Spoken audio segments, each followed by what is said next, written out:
20th, 2018. Yes, it's not Monday because yesterday was President's Day. All board members are present with the exception of Elisa Snelling. Do we anticipate her joining us telephonically? Yes, in just a moment, okay? The first item on our discussion is a budget question and answer, and I'll turn that over to Dr. Bishop to lead. Yes, thank you, Madam President. I would request that Andy Ratliff, if he's in the room, as well as Jim Anderson, come forward. Madam President, we are later this evening going to vote on a budget, and we've had many different occurrences to discuss this, and there's been deep dialogue from surveys to questionnaires to face-to-face to testimony, and I wanted our team, our primary team members here that put it together to be able to share some of the processes that we have had, but also at this point in time, we want to be able to exhaust any remaining questions that the board may have to be able to request from staff information. We want your decision to be as informed as possible. The decision today is about making choices we don't want to make and making reductions to our school programs that we don't want to make. It is figuring out what can we do the most that stays the farthest away from classrooms that we can. And so I have requested Jim, to that end, to just take us back from Performa forward, just to give us a mind's eye of where we've been, so that if there are any questions now we can answer. Additionally, when it becomes the superintendent report, I'm going to pause at that time again and say, are there any more questions that are out there that could be answered, so that the time that we take to be able to move forward, the board will feel supported in its action and have the information you absolutely need. So if they need to leave from this point to answer a question, I will get it back to you at the superintendent report. We'll take a couple hours to get that. With that, I turn it over to Jim and Andy, and I want to say that they are the team responsible for the publication of the budget book and the documents that are online that our public as well as internal employees can access, and I appreciate the work. Thank you. Thank you, Dr. Bishop. My name is Jim Anderson. I'm the Chief Financial Officer, and Andy Ratliff is to my right. He's the Senior Director for OMB. So this is the 5th board meeting since we briefed the pro forma, where we've had the opportunity to talk about everything from deficits, projected revenue based off Northern Economics projected enrollment for next year. We've discussed the budget in the last 3 Finance Committee meetings as well. And of course, tonight the board will vote on the budget, and within a week the budget will be moved over to the municipality to start the process through the assembly, where really the bottom line is they approve the upper limit spending authority and not specifics within the budget. So I know we just spent about an hour and a half discussing it. I don't know if there's any additional questions that school board members may have that wasn't brought up in the last meeting. I do have one. I know in the previous year's budget, we reduced the expenses for the Crossroad program by shifting out of the facility that we were paying rent for into one of our current facilities. And there's also discussion, it's not in this budget, but for the future of potentially lowering the costs of that by putting that program in an existing school and therefore not having additional administrative costs. I'm just curious why we didn't proceed in this school year, in this budget year with that proposal. Thank you, Madam President.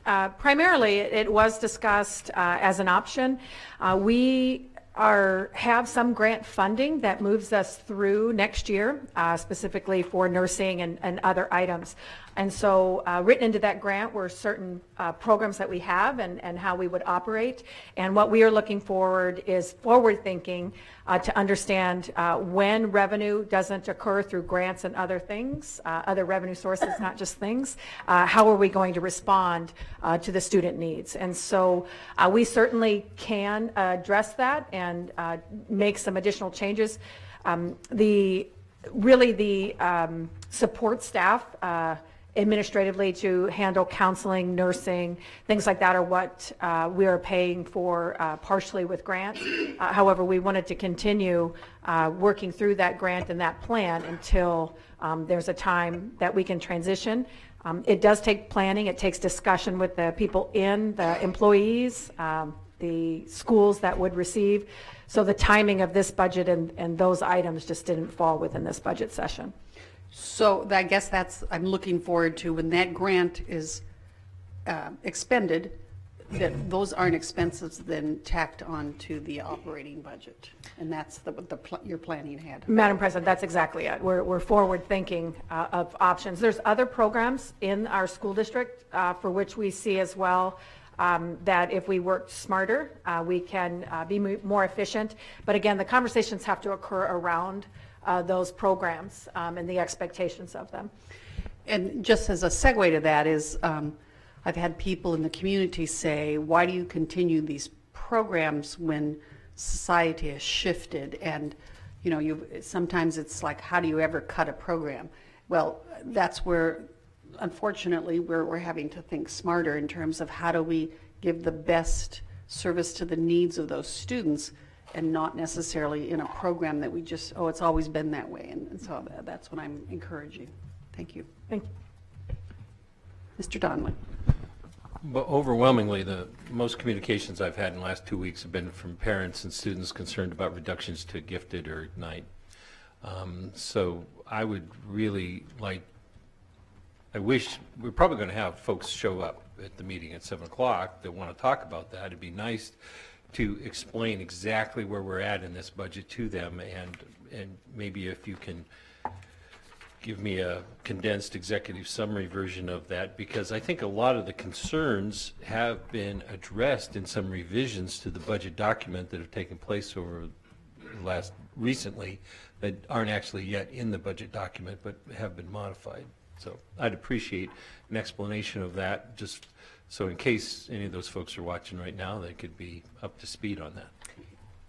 Through the President, I'll go ahead and tackle that one since it's not really monetary, it's program-wise, and if Peter Lubrovich was here, I don't see him, but he could certainly come up. You are correct. I've received that same feedback, and even the first non-action of the first round of the budget, if you will, the draft form, did have Ignite at our elementary schools. There was consideration of a reduction of 6 teachers of the 24. That has been reconsidered, and there is not a reduction to Ignite, and there is not a reduction to Rogers Park at all. The highly gifted program, the effects to that are outside of student services. At the high school, there was a move to, it was a ledger change from having 2 gifted teachers who actually operated at West High to place that FTE at West High to acknowledge that teachers were actually there teaching kids, because we assign staffing to schools according to the number of students, and when the students were in the classes, we wanted to articulate that West was getting its staffing. The concern, however, came from, I heard from some highly gifted parents that said, and the president mentioned that as well at our last meeting, where they said, wait a minute, if that's moved to West, West will cut it. They'll have the potential to cut it. Well, really, everything in our entire district, if we go the same way we're going, is fearful of being reduced. But I want folks to know that when we set schedules, when our principals work with their teachers and their counseling teams to make schedules, they are to meet student needs. And as long as we have gifted students at West High and at Romig and at Rogers Park, there won't be reductions to that staffing. That highly gifted staffing is not going to be absorbed into everything else, because there's highly gifted expectations and highly gifted kids. So they're building their schedule around those 2 teachers teaching highly gifted. So that is technically a ledger change, but it's fearful for that aspect. The other programming at middle school, Mr. Donley, is, to be clear, because the other concerns came about the middle school, they were really support services, paperwork, calls, things to process, and we're going to work to take care of that processing of questions and applications and things like that into our office here. Our director, Peter Lubavitch, has organized to take care of those parent calls, parent concerns, and the like here at this building, to put all the funds that we have into teaching students, to not reduce anything there. The service will change in that aspect of customer service, if you will, for the paperwork types of things, because it's simply going to be done at the district office rather than at each school.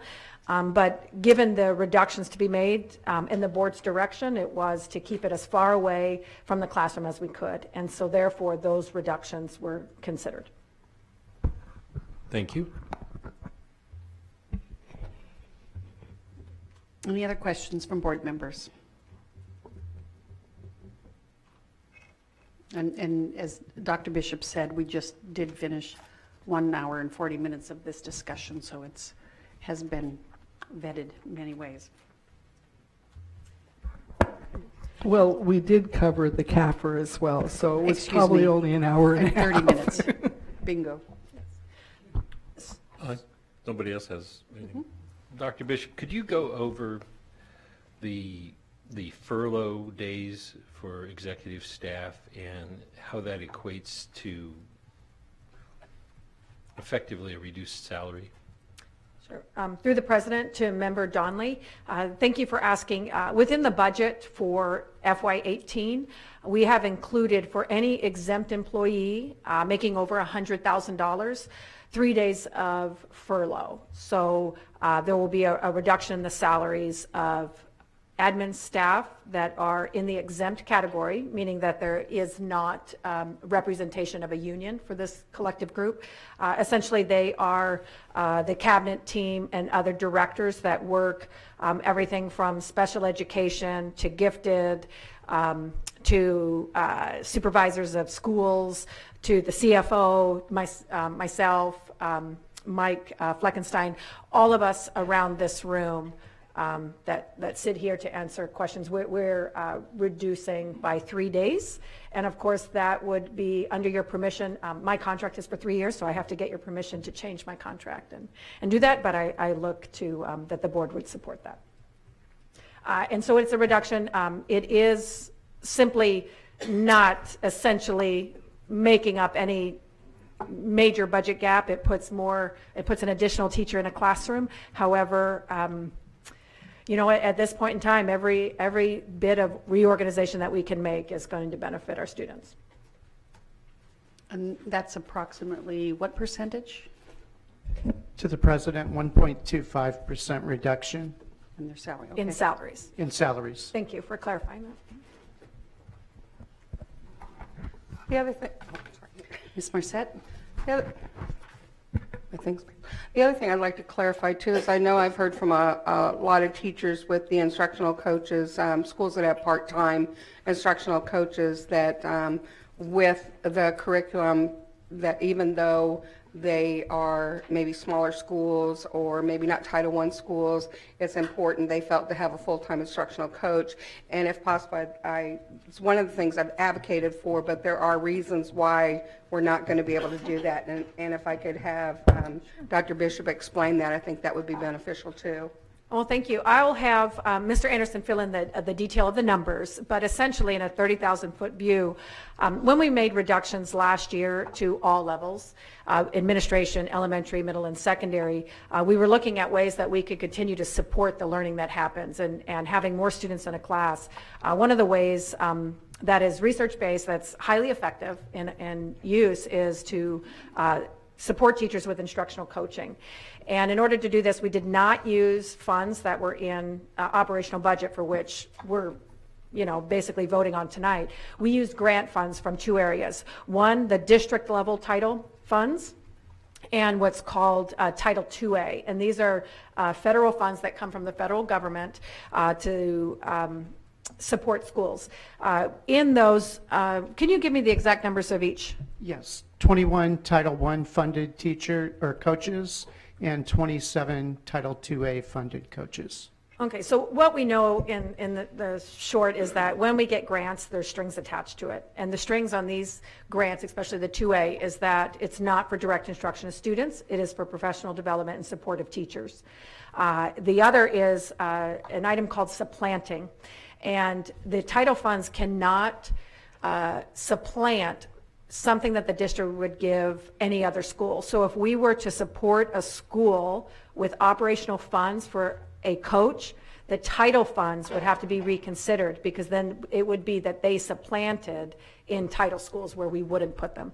So that batch of funds would be, the $2.1 million would be under scrutiny, and it was a request to be able to use our funds in this manner last year, so it was written into our federal and state plans. And so if we changed that, we did request information from DEED, and they said that actually you can't do that. If you put those 5 positions here, with the $500,000, it's going to cost you over here. Even if we had the $5 million, we couldn't, that other 21. So we would essentially need $2.6 million to actually make that work. And it's just part of receiving federal grants and following the laws and the strings that are attached to those. So thank you for clarifying that. As you know, and just from your questions, the board, I want the public to know, and our employees, that the board as well as the administration is turning over every stone to see what's under there. And at this point in time, because of the reductions that have occurred over the last several years, there aren't any worms under the rocks. There aren't anything hidden under the rocks. It's literally bare bones, and it's affecting the core program of ASD. Mr. Donley? Good. I wanted to talk a little bit about our reserves, because this proposed budget utilizes about $4 million in reserves. And I want to stay apples to apples here, to use an education term, right? And we know that there's a certain block of our reserves have to, by law, be set aside for bond security and state law. But then there's another portion that the board has discretion over. So I want to focus over the portion the board actually has discretion over. And this budget proposes to use about $4 million of that to soften the impact on class size and to try to hold our classroom sizes down. How does that relate to the total amount that we still have available? And once again, I'm not talking about the amount that we have to set aside legally or for preserving for bonds. I'm talking about the part that we have to have discretion over. Through the president to Member Donley, roughly, if you look at the fund balance, we project right now a little over 9.5% at the end of the year, and that'll be about $58 million. Of that, $24.95 million is set aside for the municipality's bond debt rating. So pretty much 4%, roughly. 8%, generally is just under $6 million. So if you want to look at it from that perspective. So at 9.54%, and we think it'll be a little bit higher due to a very recent litigation case which we won. We're very confident that we're going to have $4 million out of fund balance to be used to soften teacher cuts, which is about 40 teachers, and still be at the 9% level at the end of the fiscal year.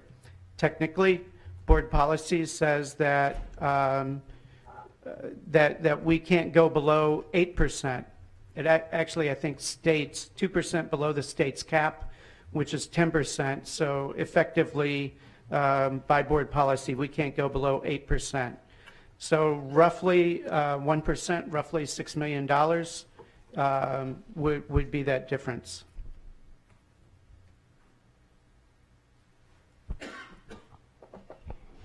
So basically, we've got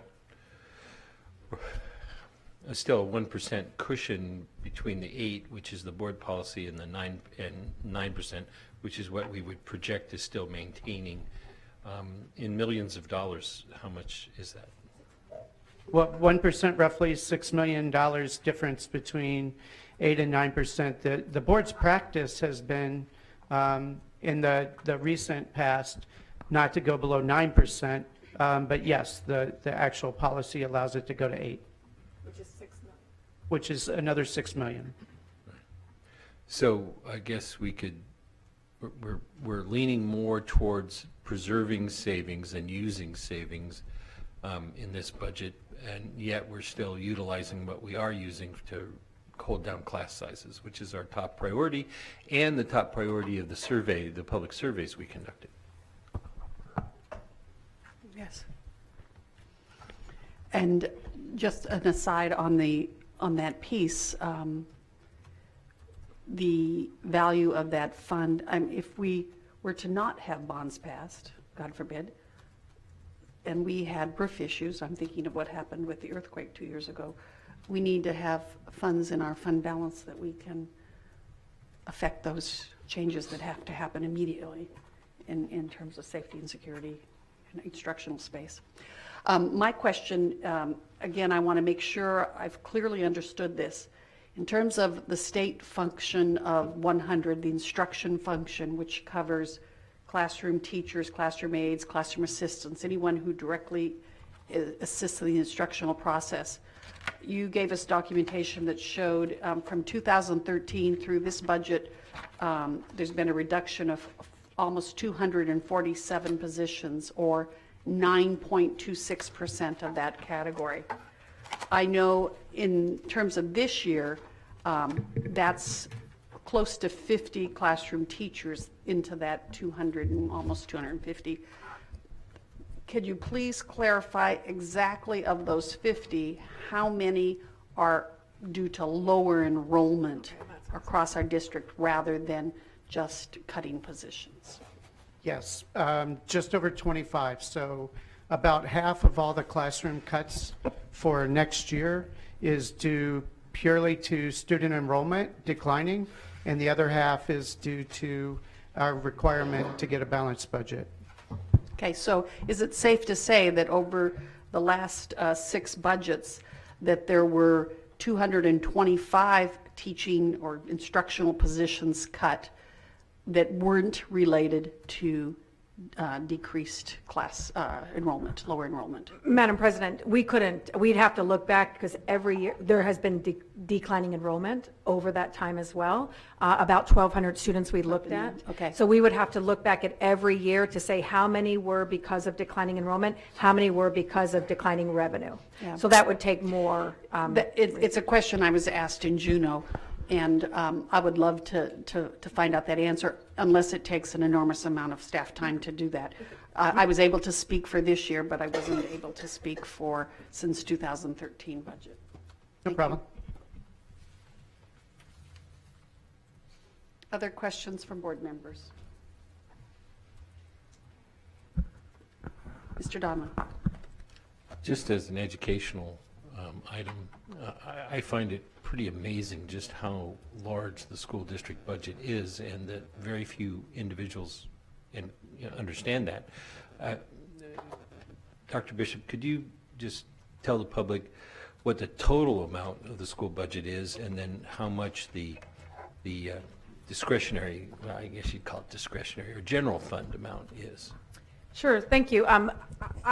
Jim Anderson has that, but he'll give you exact numbers, but about $550 million is our operations.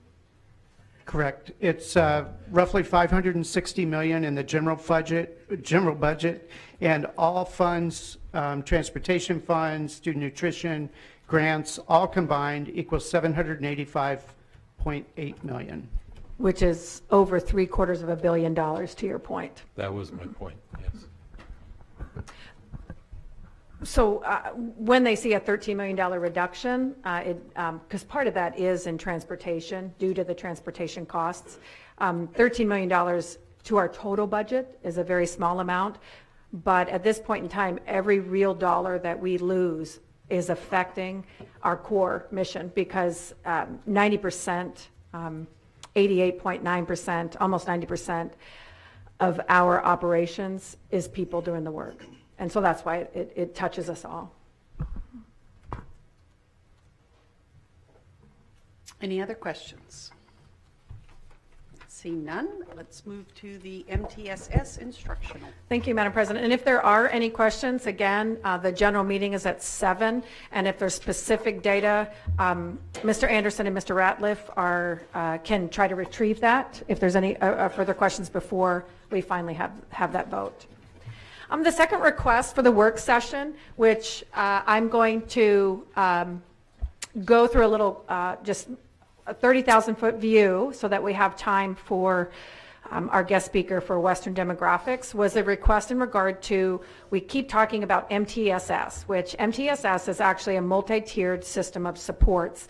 And in a nutshell, if we wanted to know what that is, it's actually thinking about our district and finding the best efficiencies to support classroom teaching and learning of students.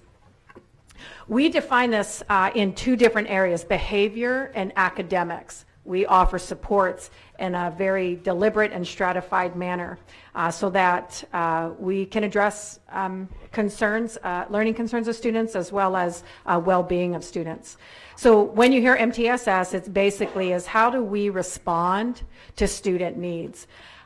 Our next meeting will share the specifics of the behavior, but at this point in time, we will provide the overview of academics. We show it in a pyramid, and the largest portion is the green portion. And in green, a lot of the dashboard items that you might have on your desk is green is good, green is go, things are all systems go. We call that tier 1, which is really the universal access. What is the universal access for students? We find out how students are doing by doing universal screenings. You may know that as AIMSweb, where it's a very quick, non-super time-consuming manner to find out, are kids progressing in the manner that they should on very simple tasks. It's a curriculum-based measure, so it's very simple. When we see something that might be an outlier, that's when we spend more time and funds to address it. But we look for engagement strategies in our classrooms, whole group, small group. It's really how do we provide classroom instruction, and that looks different according to teachers. We use best practices. In research, your goal is for, the general goal is for 80 or 90%, 80 to 90% rather, of your population to perform in this green zone, if you will. That means they really are on track to be able to reach those standards for which not only our state but the federal government as well as our own school board has laid out the achievement levels that we would like our students to reach before they leave us, or when they leave us rather. If we want to take a closer look at this tier 1, we break it down even more according to subjects. So because we're working on elementary literacy in K2, we have been able to outline this in a more meaningful manner to where it's a guideline for which we want to operate and support our schools. So the goal in the green zone is to continue to grow at that pace. When we do screenings or assessments, of course, as the year goes on, the expectation of student learning increases. We're not asking for students to stay flat. We actually want them to grow. But the curriculum is aligned to the Common Core standards, and we integrate science and social studies.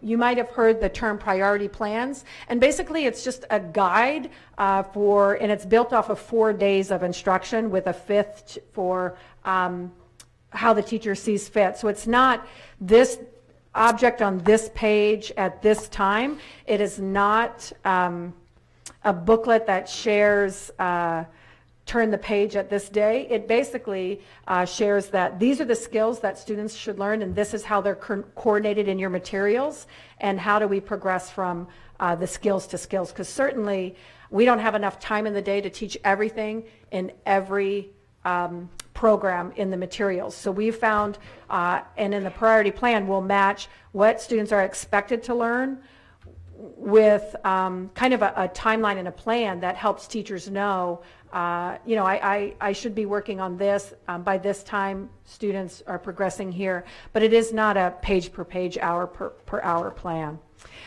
We look for 90 minutes of uninterrupted reading block. We also have a language arts block. And you might have heard the WIN block is what I need. And that's when the instructional needs are really tied directly to the individual, and I'll share that. In Tier 2 is where we hit those specific instructional needs according to every learner. So what we give everyone, we present, whether that's in academics or behavioral, but then we really address individual student needs through the Tier 2. And it's in several different categories in Tier 2. If you look at blue, we use this blue coding for students that actually have met the standards. They are progressing along well and may be at the 75th percentile or higher. And so what we want to do is extend and enrich the core instruction in small groups for this additional 40 minutes. When we spoke to really engaging Ignite students in academics, right now our Ignite program for the most part really speaks to the extension of learning. And however, we continue to receive feedback from our community and parents and schools that we're not accelerating, say, math or English to higher levels, that we're extending without accelerating. And a good program actually meanders through both, meeting student needs.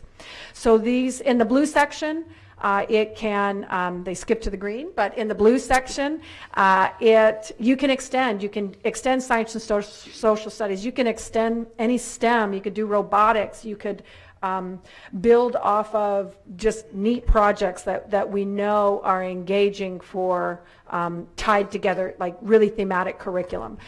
It's scaffold to meet, again, the student needs, and the WIN is flexible.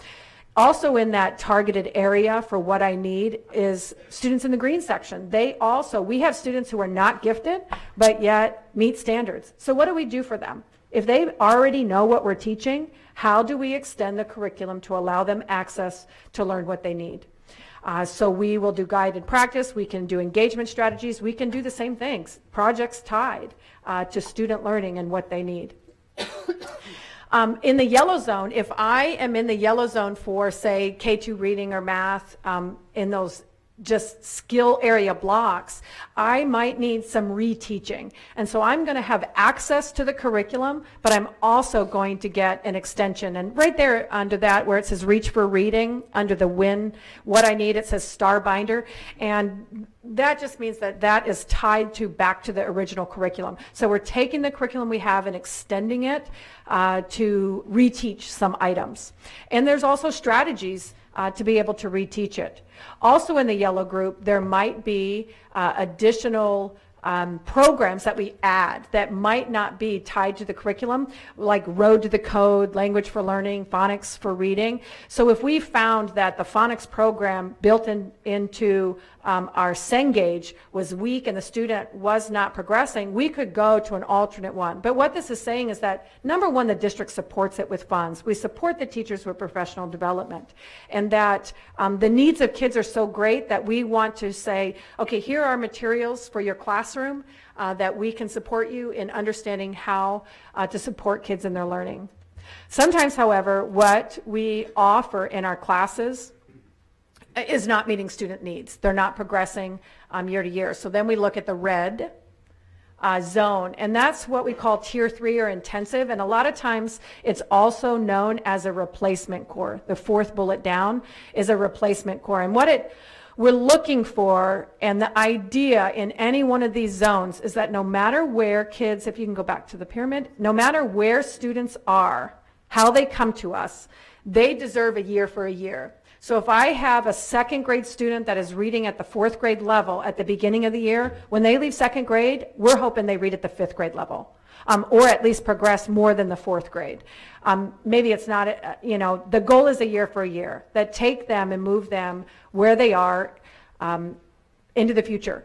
For tier 3, what we need to do is say, we need to make up some ground, that if we don't have some really intense, deliberate processes, that kids are going to continue to have a glass ceiling on them. Because if the evidence demonstrates if by third grade you're not reading on grade level, you generally never do, without some significant financial and instructional practices, and some that major school systems just simply cannot provide, or in a systematic fashion that's absolutely individual.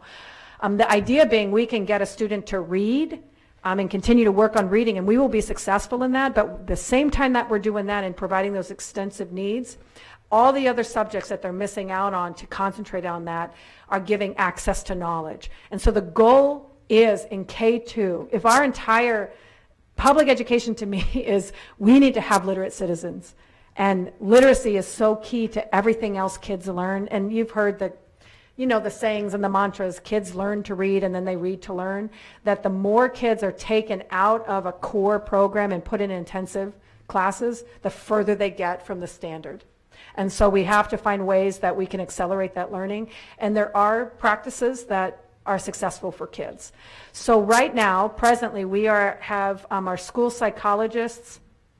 There's some principals working on this, special education reps, to really define what is our core reading. We do not presently have a uniform replacement curriculum or training or support it universally. And so we want to say, when we talk about reading in K2, we need to look at all kids and what we systematically do. The reason is we need to address kids' needs. And I think I shared, if we can go to the next slide. Again, this is just the multi-tiered system of support. We took the other slides out. So I did share initially in discussions, again, at one time when I had shared some data in regard to assessments, there was a classroom data set that demonstrated all the different levels in a classroom. And the MTSS is there to support teachers because the needs of their classrooms are so vast that it isn't one or two kids that need extensions. It's not one or two kids that might need reteaching. On any given day, there's half the class that needs something in support. That a tiered system where teachers can say, this is what I have, this is what I'm finding in the students' learning, what has worked and what can the district support me in my classroom? Because otherwise we're having teachers basically spend the majority of their time trying to find curriculum and ideas. That's still good, but we also want to have a structured response that says our goal is to support what happens at schools. And so when you hear multi-tiered system of support, it isn't based on a child being ELL or an English language learner or a special education student, gifted student. We really look at what are the needs, and then we service the needs no matter what category. So we're focusing on the child rather than the funding source. And that's just a brief overview. It's very detailed if you talk to the people who actually do the work, but that is the general idea about how a multi-tiered system of support. It is not what do we do with the kid, it's how do we organize to service the kid. Kids are not tiered, the instruction is tiered. We change ourselves to meet the needs of kids.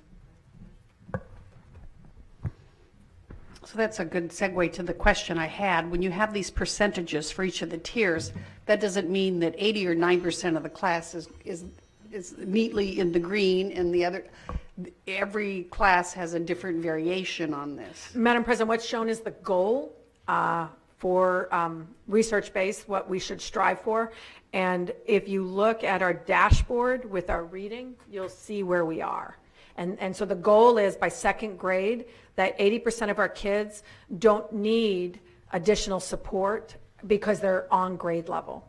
And that way, when they do leave, the students that do leave second grade because they have some deficits that we want to support, our energies can go into those students while the others are on track. The earlier a student is on track, hence preschool's a major, concern. The earlier a student is on track, the more success we have in education for students. It's just working smarter. But again, we do not call kids tiers. Instruction is tiered. What we do is tiered. Kids are not tiered.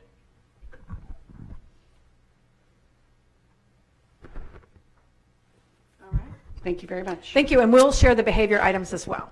Next meeting, next work session. Yes, Madam President. And with this, the gentleman who is making the entry is from Shannon Bingham, our Western Demographics Update. And within this report, we are going to share information briefly on the efficiency, which is just a minor update, but the primary work session is really to update you on the other big initiative, which was school start time.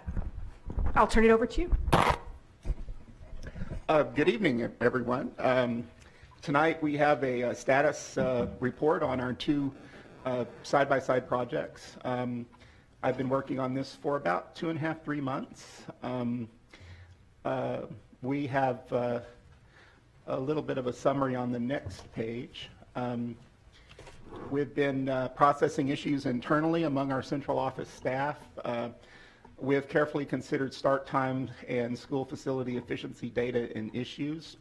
We held some internal focus groups in December with Ed Center employees that have children in school and got a lot of really good feedback from that group. We've been networking lately with the municipality of Anchorage on data associated with school efficiency and growth and development around the city, and they have some 2040 build-out data that they are about to release, and we are working very closely with them to make sure that our information coincides with their data as well. They are probably going to develop that or deliver that in the next couple of weeks, and we'll be kind of merging our two analyses to make sure that they both agree. We've collected quite a bit of start time opinion from our initial focus groups, and we are developing a plan to go out and do an extended phase in March and early April to collect further data to help us make good decisions. Next slide shows national research. It's really kind of at a crescendo right now. I've been working with two national researchers who have worked on this extensively at the University of Minnesota and the National Jewish Hospital Network, and a lot of the districts that I work with have recently implemented. Some of them have implemented with extensive stakeholder involvement phases. The district I work most closely with did 85 or 90 meetings. Another one of my clients implemented with 3 or 4 meetings. So very kind of mixed, but a lot of folks believing in the idea of making some school start time changes. The next slide shows the 6 scenarios that we've developed internally. 2 of those are leading. Our current start time is high school starts at 7:30, middle school starts at 8:15, and elementary school starts at 9. Most national research suggests that middle and high school students are not ready to learn until 8:30 or after. So that's the premise behind why we are examining this very closely. Scenario number 1 proposes an elementary start at 7:30, a middle school start at 8:15, and a high school start at 9. The middle and high school starts are very much research compliant. The earlier elementary school start is in agreement with a lot of national thought that elementary school children start to burn out when they don't start elementary school until mid-morning.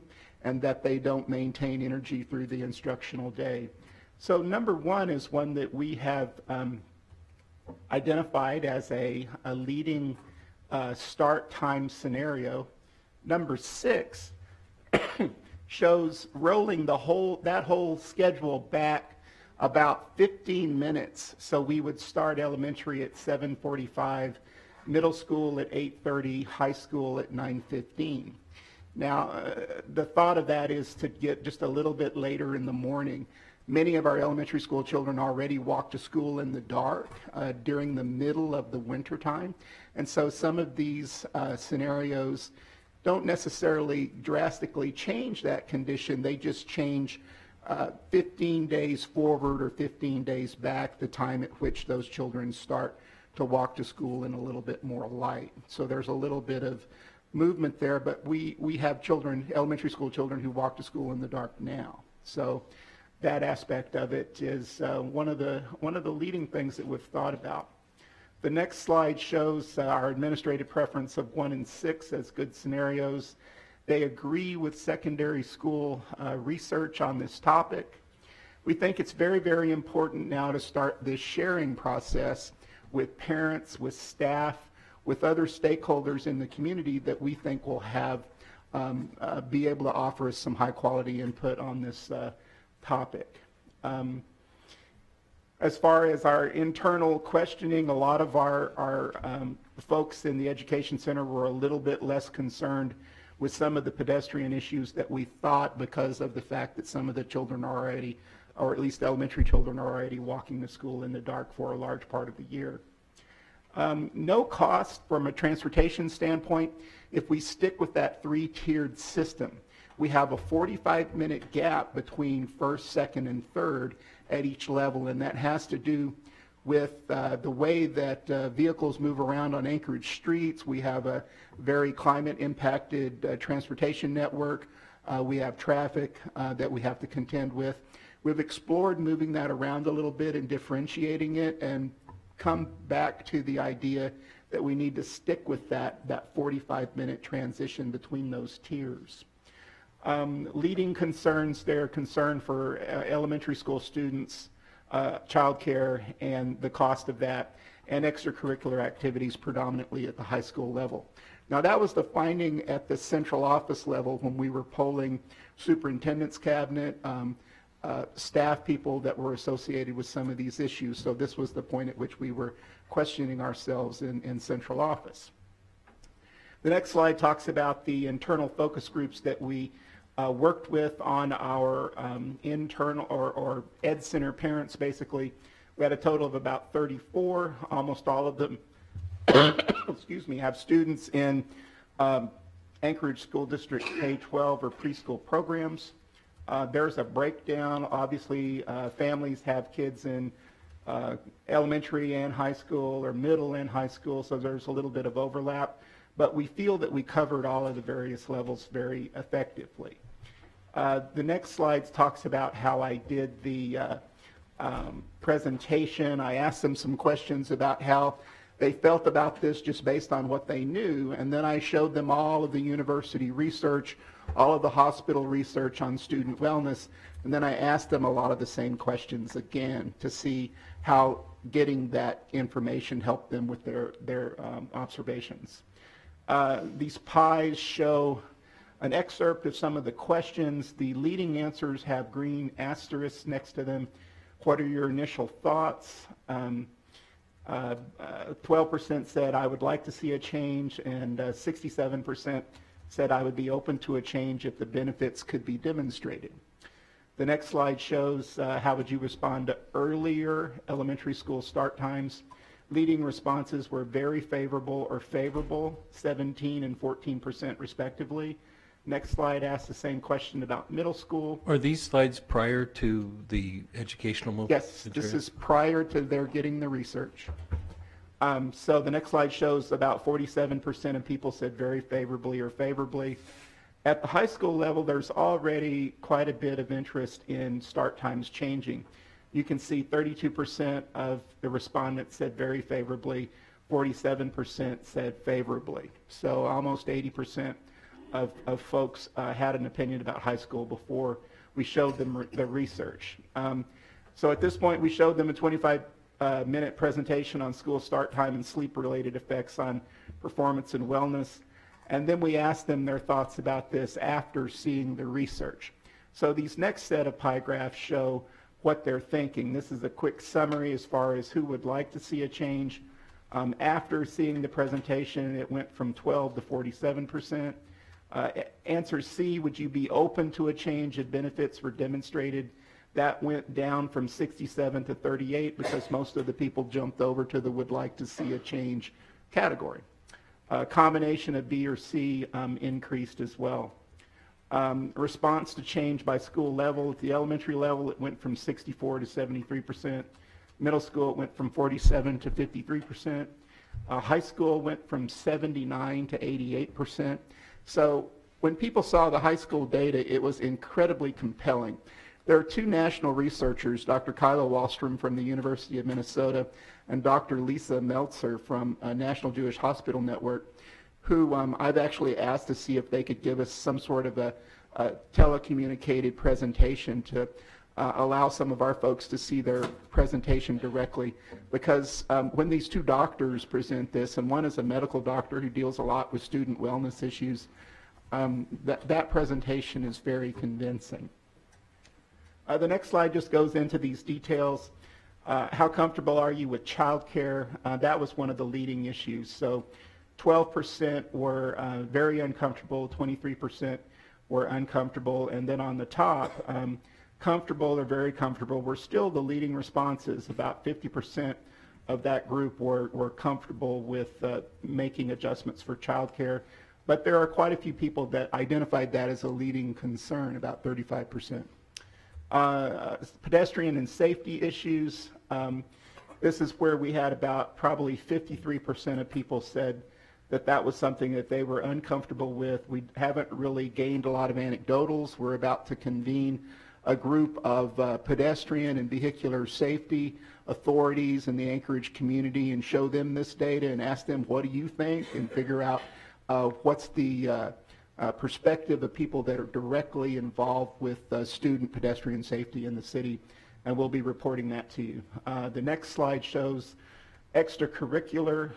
It didn't seem to be as much of a concern as it had been elsewhere. We were looking at 76% of people were comfortable or very comfortable at the middle school level, and then at the high school level that changed a bit, where about 56% of people were comfortable or very comfortable with our ability to make adjustments to extracurricular activities with a later academic day for high school.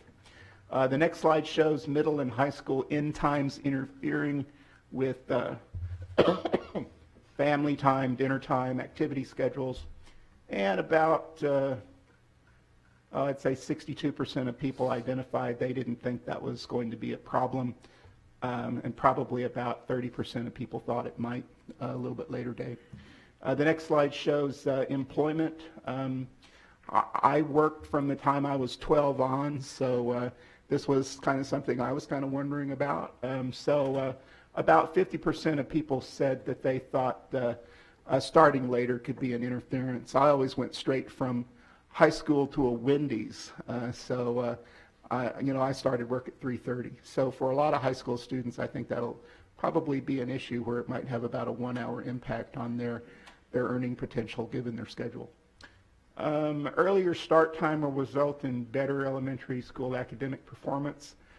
70% of people agree with that. They think that if we could let children have that extra hour and a half in the morning when they're fresh to do their learning while they're fresh, that they'll do better in school.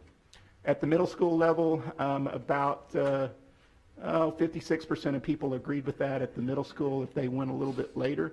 We're not proposing a change in that scenario 1 and 6. If we went with a different scenario, or if we did the thing where we rolled it back 15 minutes to scenario 6, that would result in a little bit of an improvement opportunity for middle school children. At the high school level, boy, did I have some believers on this. 89% of people believe that this would be a huge improvement. The other districts I've worked in, and national research is really, or national parent polling is really suggesting that parents really believe their high school kids would do better if they started school at an hour and a half later. They really believe that their children are kind of worthless first and second period.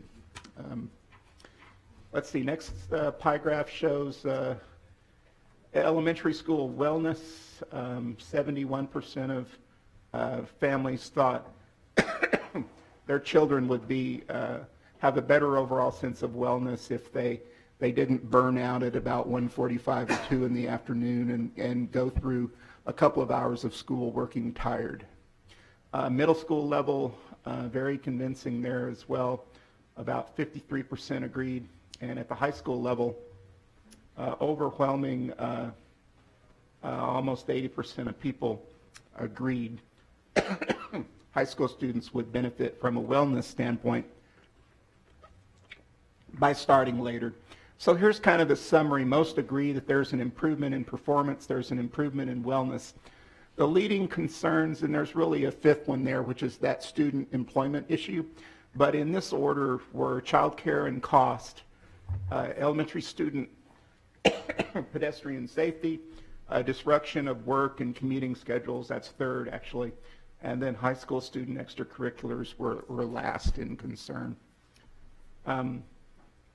So our plan there is to cut the focus groups down to about 25 minutes. I was doing it about 45 or 50. So we're going to clip the questions down and make it a little bit easier to consume. If we go over to BP or to Conoco or somewhere and we do this as a employee presentation and during a 45 minute session, we want to have time for them to take a survey, hear the research. So we're clipping it down so that it's a little bit smaller. There's 5 categories that people will be presenting to. We're going to identify our private agencies that do child care provision, public agencies that are offering child care. We're going to be presenting to labor groups, engineering, energy firms, maintenance staff, drivers, retail people, professional people, safety authorities. There's everybody that we'll be talking with, school leadership. That's coming up, I think, on March 7th. And then JBEAR leadership as well. We'll be doing open houses once we start working at the school level, where parents will come at their convenience and they'll be able to talk to us one-to-one. Next slide shows, also at the bottom of that was PTO and parent events and faculty meetings. We'll cook this material down so that it's more of a vest pocket kind of a distribution item, and we can do it very quickly during a faculty meeting and get the perspective of our teachers on how they feel about making this change.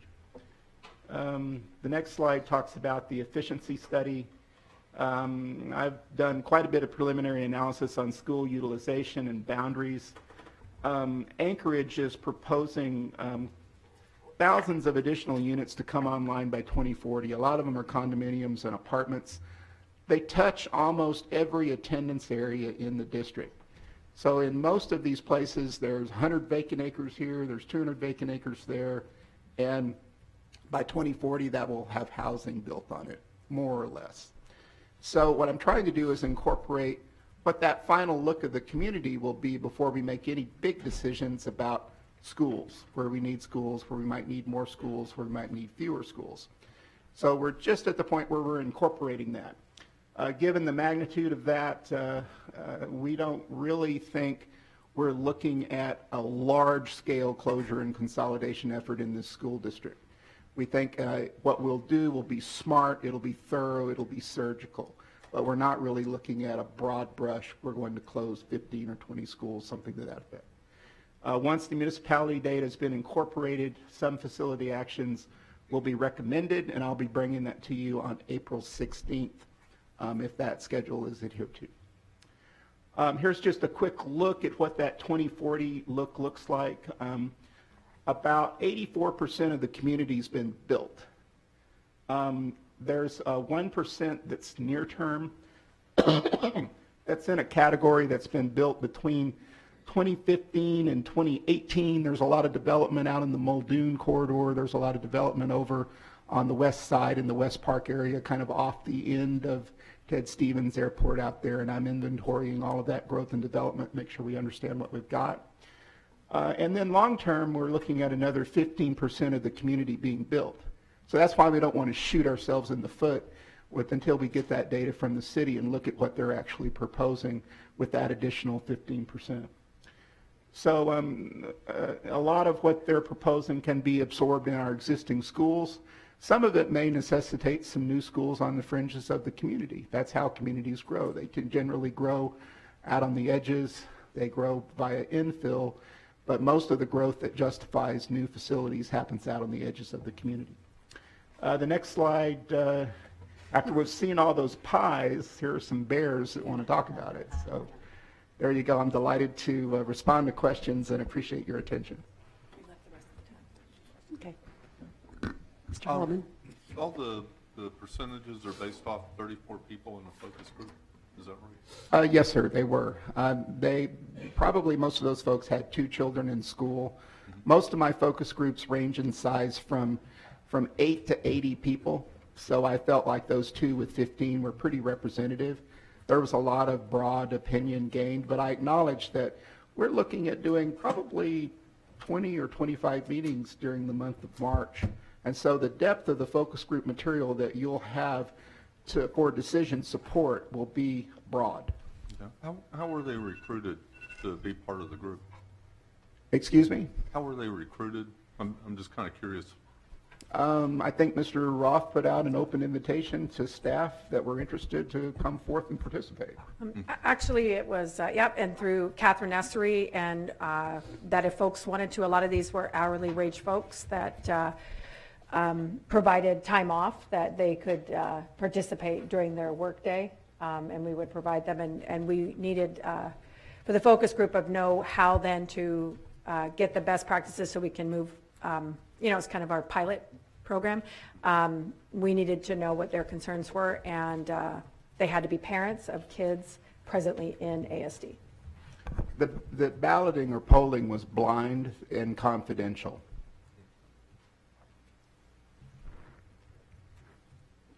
Ms. Marsett? So I guess I'm a little concerned about the city planning. And, that does change as, we're looking at 2040 here. And I know that when I was on the capital improvement plan, they had brought a plan to us about putting high-rise condos and such in the downtown park strip areas. As a realtor, and I'm not the expert, I'm sure they are, but I know that people in that area would be very opposed to having those type of buildings built in those areas because of values and that sort of thing. Sure. I know that housing construction right now is an all-time low. Where are they talking about, the majority of this planning happening? Do you know that yet? Some of it is downtown, some of it is high-rise. We don't get that many children out of high-rise properties. So the more diverse stuff where it's 2 and 3 bedroom units, most of them are along big major arterial streets like the Muldoon corridor, or they're along other, there's some along Northern Lights, quite frankly. Some of it's proximate to the university. A lot of it's adjacent to areas where it can be absorbed by other schools, but some of it is also out in the Eagle River Chugiak area where it'll be predominantly single family detached, because that's the predominant land use out in that area, and that'll probably produce some children.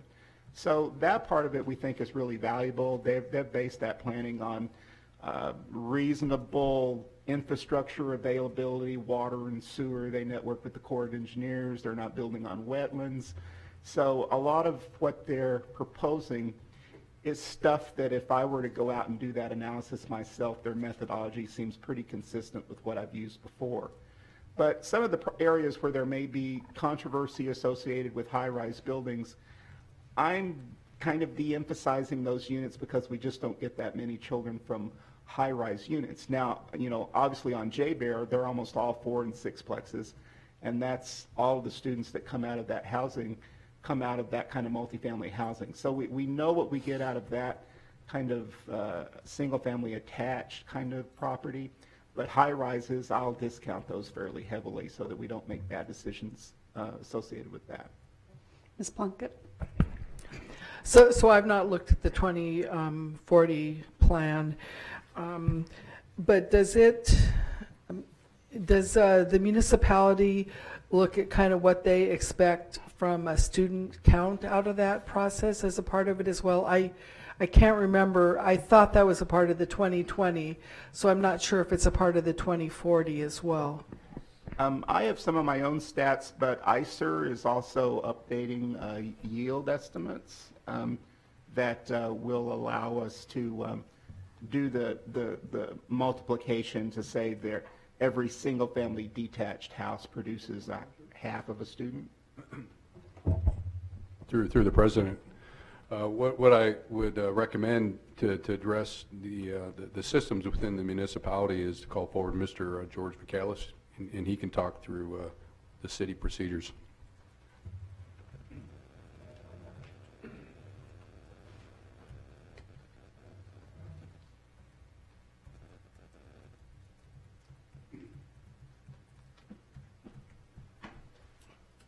Good afternoon.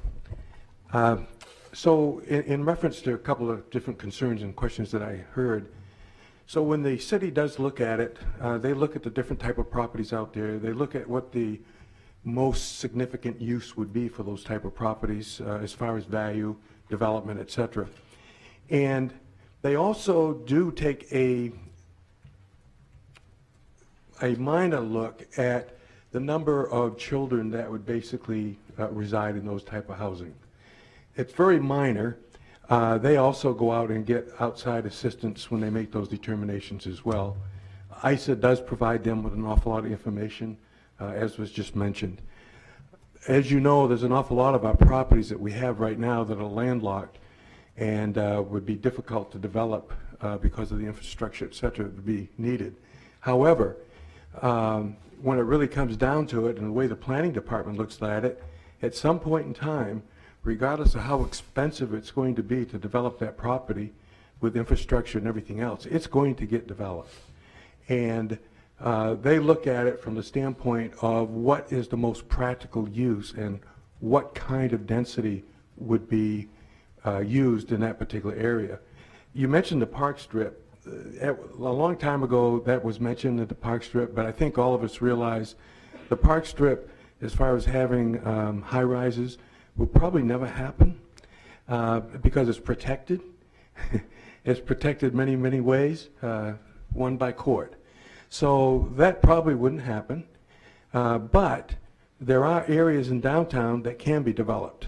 There's areas in downtown that can be raised and redeveloped.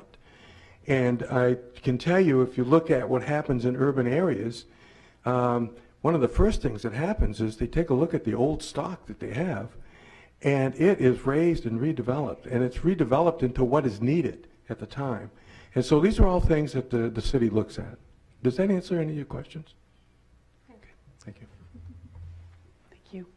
Other board members? Mr. Donley? Well, I'm interested in their assumptions about population growth in the Anchorage area. Could you explain a little more about that? Because right now, of course, we're losing population, so they must be anticipating that turns around and goes the other direction then. I think they have a cyclical population growth assumption based upon the housing stock getting larger.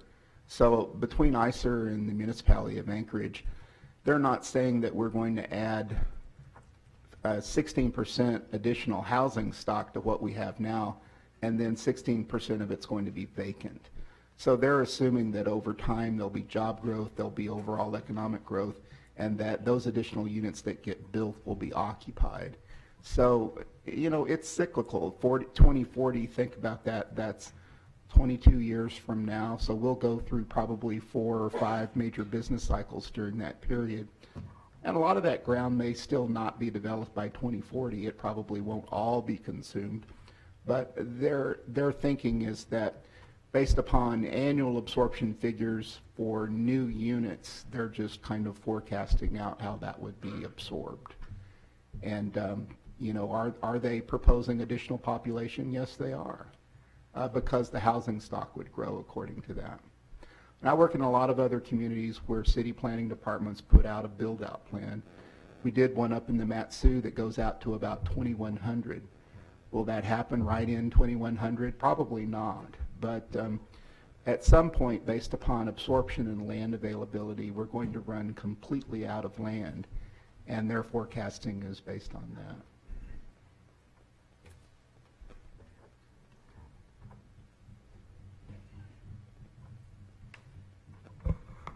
Dr. Bishop.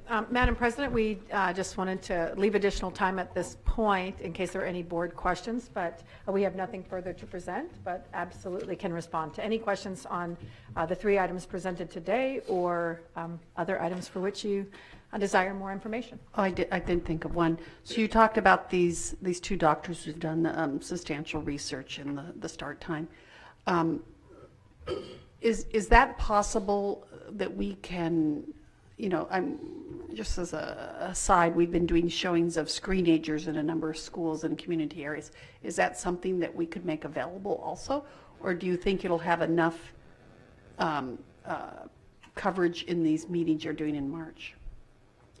As far as Kyla Wallstrom or Lisa Meltzer presenting, we could record what they present and we could distribute that via our various media opportunities for school communities to see that, and we could even host some of that during open house meetings as well. Because I think that would be very valuable. I mean, I for one would love to see that. It is. I'm not a doctor. I play one on TV, but they are incredibly convincing. And it's incredibly valuable to hear some of the anecdotals where they're talking about specific children with sleep disorders and some of the big breakthroughs that a lot of those children have been able to make because of adjustments in the academic day. And Lisa Meltzer in particular has done a lot of work with the wellness aspect of it, and it's very compelling. Now, obviously, we're looking at a switch between elementary and high school. So, you know, some of those changes are going to have tremendous benefits and a few, you know, issues associated with making that kind of change. So we need to be fairly balanced, but I think, oh, thank you. I think they're both willing to do that sort of a media event if it would be helpful to us. So that will, you know, I'm assuming then from what you've said that covers how that impacts academics and wellness. The other piece that I've heard quite a bit about, particularly for high school students who drive, is the impact on accident rates. And I'm wondering if we, you know, how we can collect that information locally, maybe through APD, through our SROs, in terms of what are the accident rates. I mean, I know for one, in the West High parking lot as a student, my car was hit and run 6 times.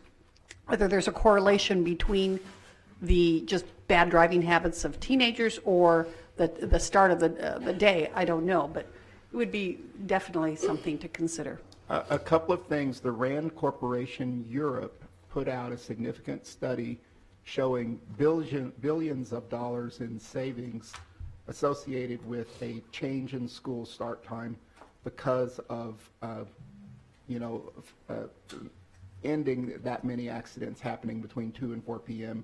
when high school students are exhausted and they're driving themselves home. So there's been quite a bit of research on that. I can provide that document to you. Tomorrow at 9 o'clock, we're meeting to identify Anchorage area law enforcement, Anchorage area safety officials that would be appropriate to talk with. And we're pretty convinced that they're going to have some of the data with potentially with age of driver involved in traffic accidents, and we may be able to collect some really relevant local data in that regard. And once we start networking with those folks, I'm sure we'll share that with you. It's interesting you talk about the afternoon impact. I was thinking more in the terms of students who haven't had enough sleep in the morning when they're driving at 6:37, 7:15 a.m., how that impacts when they're still half asleep. The stats I recall seeing were mostly afternoon accident centric. The children are dealing with a lot of stimulation first thing in the morning. whereas in the afternoon, Oh, they're the just caffeine trying to go factor, home. okay. How about your own research? How many times was your car hit in the morning versus the afternoon? Well, because it was hit and run, I wasn't in it. It was parked and they hit it. So I have no idea. I would really have liked to know. We didn't have security cameras back then. Yes. Did you have a comment? Okay. I'm still interested in what these projections are for population. I mean, we're losing population last several years. We're losing students, and yet we've got some schools that are down to 70% occupancy, and yet their projections seem to say, oh, don't worry about it. Population's going up. What are they actually? Do you have some sort of projection like that so it shows year to year what they're projecting increases? I will, on the 16th, we'll have that available to you, but it's not dropping, in a lot of parts of the city, population will continue to drop. There are areas that are depopulating, so there are pockets of the city where there will be fewer population. But if they're forecasting a 15% increase in the number of households just because we're going to build them new, that really indicates that we're probably looking at a 15% increase to our existing, what are we at, 300,000 now? So that would take us to another 45,000 people. So that would put us at about 345 by 2040 or 2050, whenever that build out occurs. Well, Madam President, I just don't know what they think's going to drive that at this point of time. I mean, it's really surprising to me that that's their projection of that significant increase in population, and I'd really like to understand more the foundation or the basis for it. Good point. Anyone else? Madam President, I just wanted to also share that the next large meeting on the efficiencies will be in April, but the present topic of school start times, if we are asked, we will not put a recommendation to you for FY18, which is, or 19, which is next year. This is not a recommendation for next school year. This would be, if the board acted on a change of start times, we would request it be the following year for FY20, fiscal year 20. So I wanted to clarify that as we move into the spring and parents start to think about next year. This isn't next year. We're asking the board to consider evidence for the following year. And the evidence would include the stakeholders, as Mr. Bingham shared. Okay. Thank you. And we have 8 minutes, Madam President. So we're going to take a recess for 8 minutes. Board members, please stick close, because then we'll start our focus on staff, students, and community. Thank you.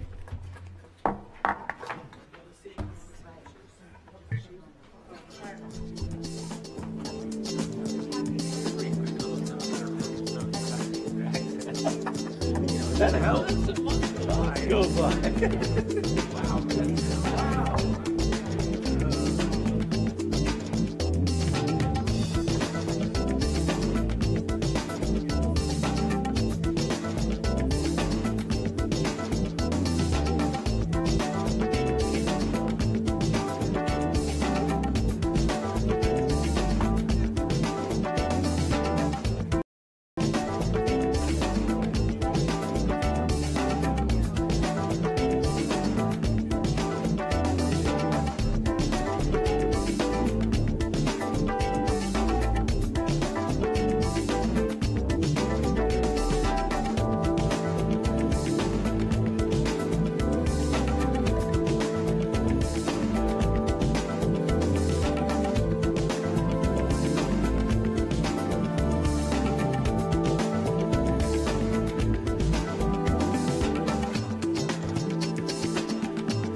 Could call board members back to the dais, please.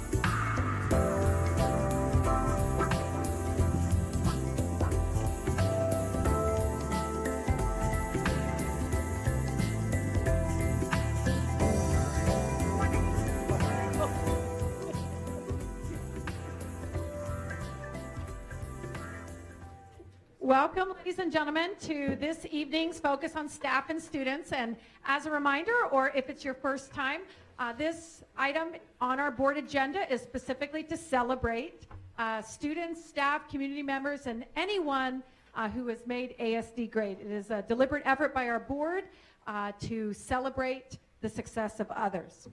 With that in mind, we would like Michelle Whaley to come forward. We're going to speak a little bit about Michelle.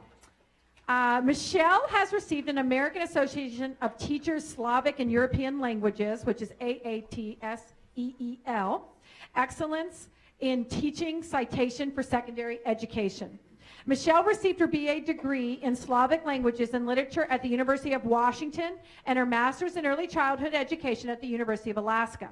She's been teaching Russian for more than 30 years in the Anchorage School District. In 2016, Michelle received national recognition when the Pacific Northwest Council for Languages named her as their nominee, one of 5 from the region, for the American Council for the Teaching of Languages, ACTFL, Teacher of the Year. Since 2012, Michelle has been an active member of the Board of Directors of the American Council of Teachers of Russian, working tirelessly on various committees, including the ACTR Olympiada of Spoken Russian and the Russian Essay Committee. Her contributions to the ACTR board are indicative of the commitment and passion that she has for Russian teaching, for the Russian teaching profession, and for her students. Michelle's current position in the Anchorage School District is at King Career Center, where she is working with her preschool instruction and that degree. However, I do believe this evening you're running off to teach a class. So thank you for your commitment to world language. And to the students of ASD, congratulations on receiving this prestigious AATSEEL award and representing not only yourself and your family, but Anchorage and the state of Alaska. Thank you, Michelle. And you do have a few minutes. We would like to take a picture with you, but would you like to share any words with us? We can hand you the mic.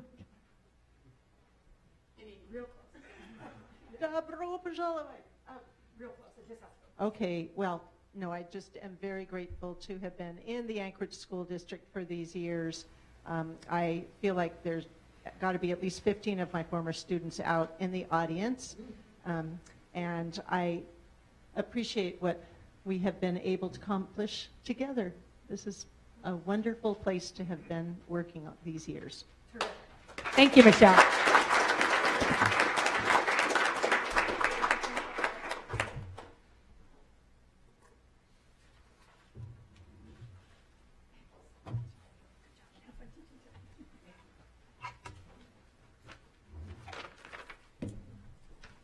At this point in time, we have student awards.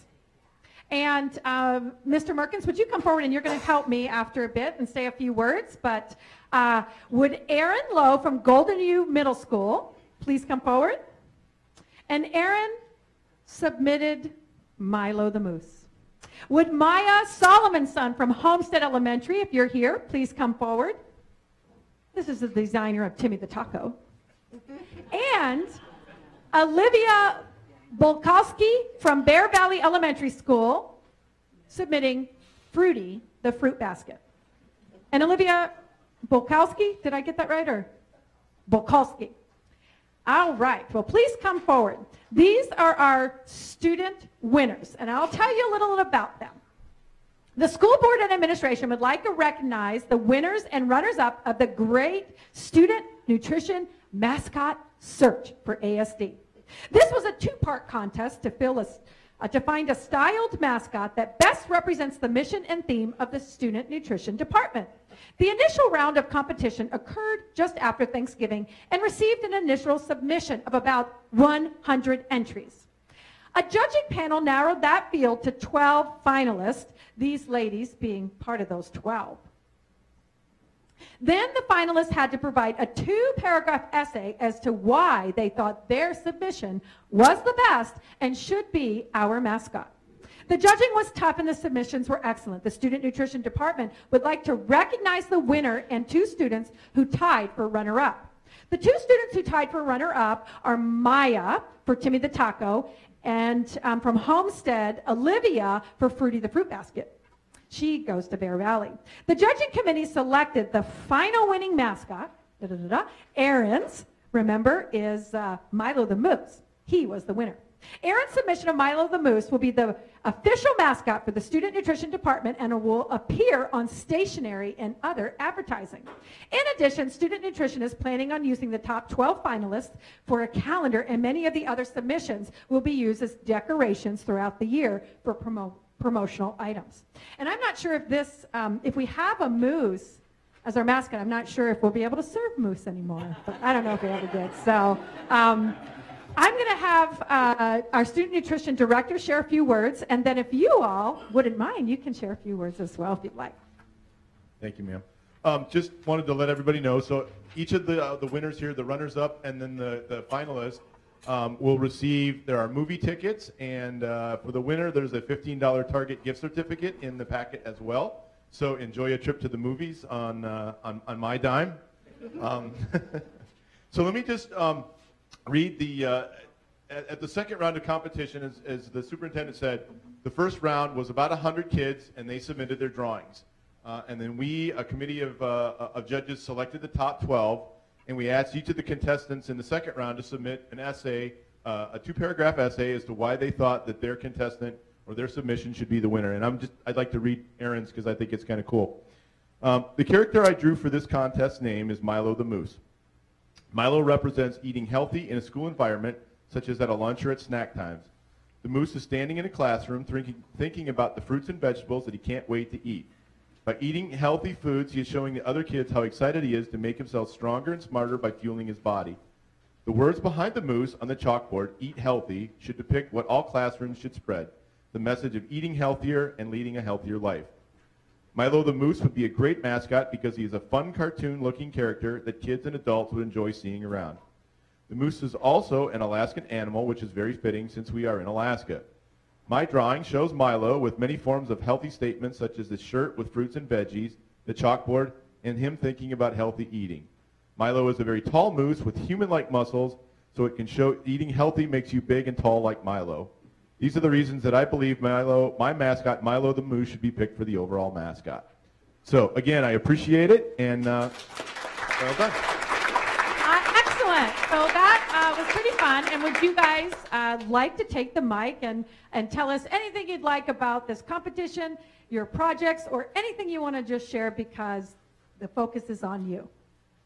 Yeah, thank you. The competition was very fun to do. It was really, I had a lot of fun drawing the moose, and I like writing, so writing the paragraph was also a really nice part of it. I'm really grateful that this happened, and I can't wait for it to be part of the ASD Student Nutrition Committee.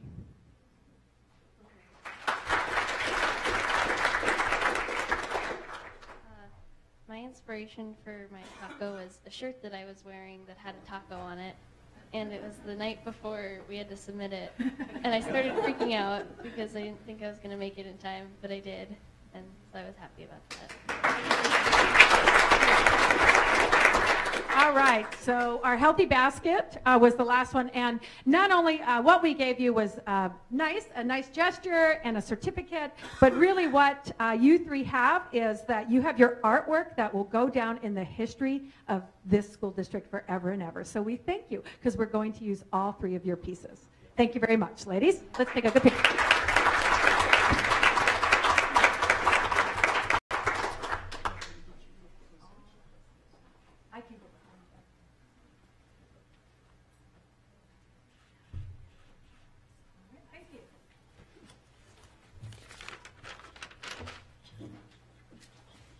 And lastly, on focus on staff and students, I'd like to call forward the ASD Crisis Response Team. There's many members, and we would like you all to come up, please. Kristen DeYaro, Jason Stahl, Shane Lowry, Krista Rice, Austin Schwartz, Nicole Moyer, Linda Jessie Jones, Joe Reeser, Julie Trim, Marcus Brindley, Nicole Joseph, Aubrey Fry, Linda Self, Todd Robichaud, Kat Thomas, Judith Davis, Emily Linkhorn, Julie Westerhoff, Suzanne Jacobson, Jim Harmon, and Nicole Cheshire. Please, let's give these folks a round who could make it with us this evening.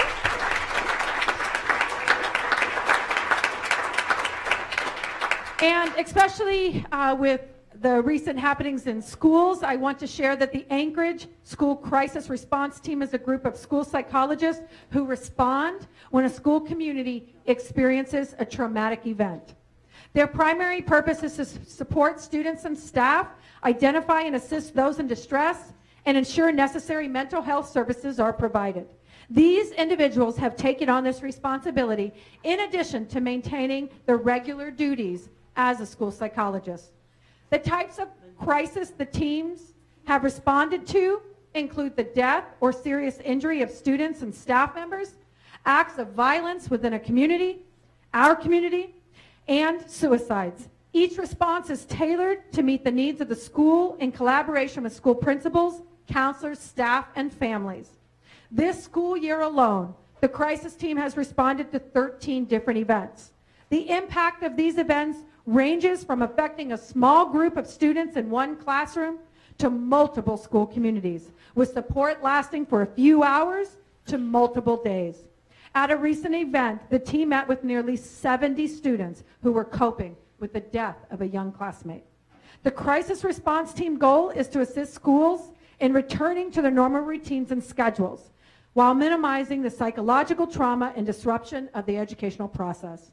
Please join us in recognizing these fine individuals. They're committed to the health and mental well-being of all ASD students and staff.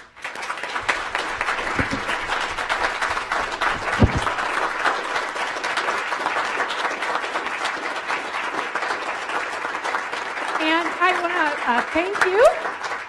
And as you saw prior to this time, you were able to observe that we like to turn the mic over to hear from you. So I'm going to pass it to you, and if you want to pass, you can, but we certainly want to hear from you and give you this opportunity to share what you know with us. I just want to say thank you. You just have to hold it. Sorry. Thank you. I am amazed at how kind you guys are. Thank you. Obviously, I think we would all agree we don't do this for the recognition, but it is nice to feel that. And as a psychologist at a building that did have to have the crisis team come out once, I can speak from experience on that side that it is a tremendous help. Yes, thank you very much for the recognition. We actually have 20 members on our team, so this is just a small group of us. So, you know, there's a lot of us that carry the weight of this. My name is Jim Harmon, and I've been in the Anchorage School District for about 25 years now. And I've been on the crisis team for many, many, many years. And our team is strong as ever. It's so supportive. I've been at schools where I've needed the help and support. We've given guidance to the principals, and it's really beneficial. And I've also been at other schools helping, and I'll tell you, our team is wonderful. Well, You're the caboose. You get us that. Yeah. thank you. Like everyone else said, I was looking because we thought it would be good for Marty to come up and speak. Did he leave? Oh, there he is. I was like, because we've been out to his school a couple times in the last year, too many times actually, but just to so he could give an experience, a first-hand experience of what it's like to have the crisis team come out and support. So. Yeah, I'm so happy to see these guys getting recognized. One of the darkest days you can have as a principal, and if you're in the game long enough, we've all had them, is to find out that you've had a student tragically die or commit suicide. And just immediately there's so much work that has to be done and so much that has to be orchestrated. And it's so nice to know when these guys show up that they are prepared to work with students, that they're immediately going to create a safe space for students to experience their emotions and start to work through that process of a loss of a friend, of a classmate. They're there to support staff as well. And in the midst of all of that, some of the most meaningful moments for me were when they just took me aside and said, Marty, how are you doing? Are you doing okay right now? And they just provide such a tremendous level of support in those moments.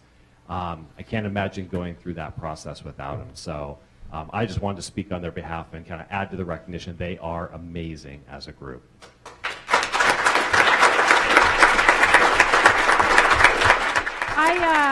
We're going to take a picture, but we have one more announcement, and then we actually have treats for everyone to celebrate together. The students that came up earlier, their principals were actually here as well. So we want to get a photo with their principal here because they traveled out. Mr. Legg, I see you. And so we're going to have another picture with our principals with the students as well. So let's take this one first, and then we'll move on.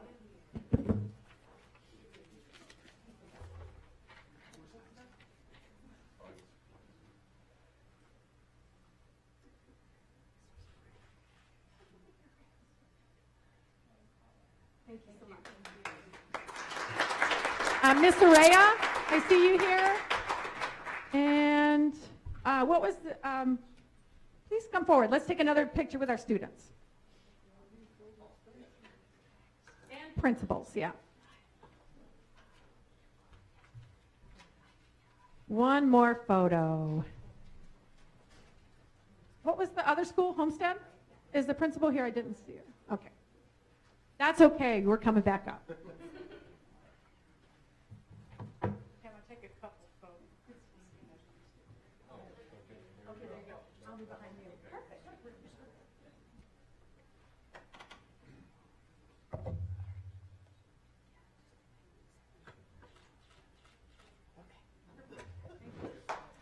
And thank you, ladies and gentlemen.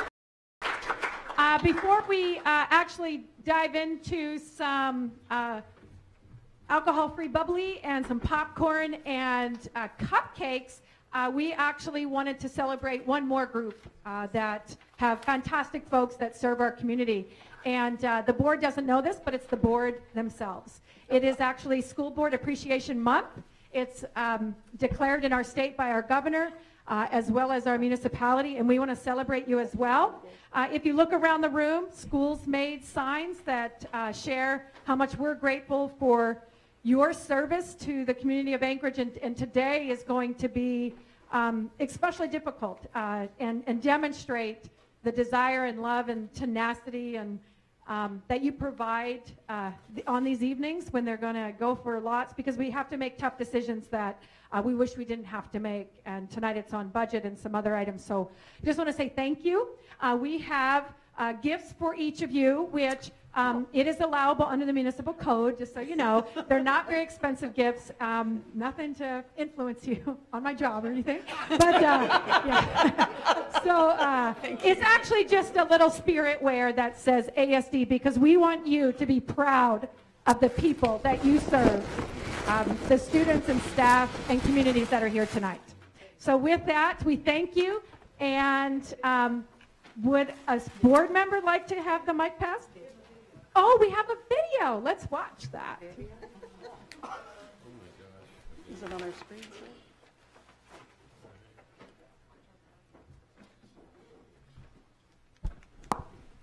And all Alaska residents in saying thank you. February is designated as School Board Appreciation Month, and we join Governor Bill Walker and all Alaska residents in saying thank you to our very own Anchorage School Board. The board members are 7 locally elected citizens who serve the communities and neighborhoods in Anchorage, Girdwood, Eagle River, Chugach, and in between. Through its Destination 2020 goals, the Anchorage School Board is a governance board creating a high-performing district for Anchorage's students, families, and employees, setting a clear direction for the district. The mission of ASD is educating all students for success in life. We appreciate the leadership, public service, and personal dedication of each Anchorage School Board member. Your school board is composed of these members.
Ladies and gentlemen, the Anchorage School Board. Thank you.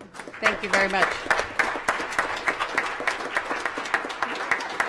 And they have microphones in front of them so they can speak all they want. But then we want to celebrate with you, and we brought treats. Well, before we move into the celebratory phase, we do need to move out of this meeting and into executive session, so I'll entertain a motion for that. I move that we move into executive session for litigation update. Second. It's been moved and seconded. We have moved out of a work session into executive session, but in between, we're going to go have some refreshments. Thank you very much. That's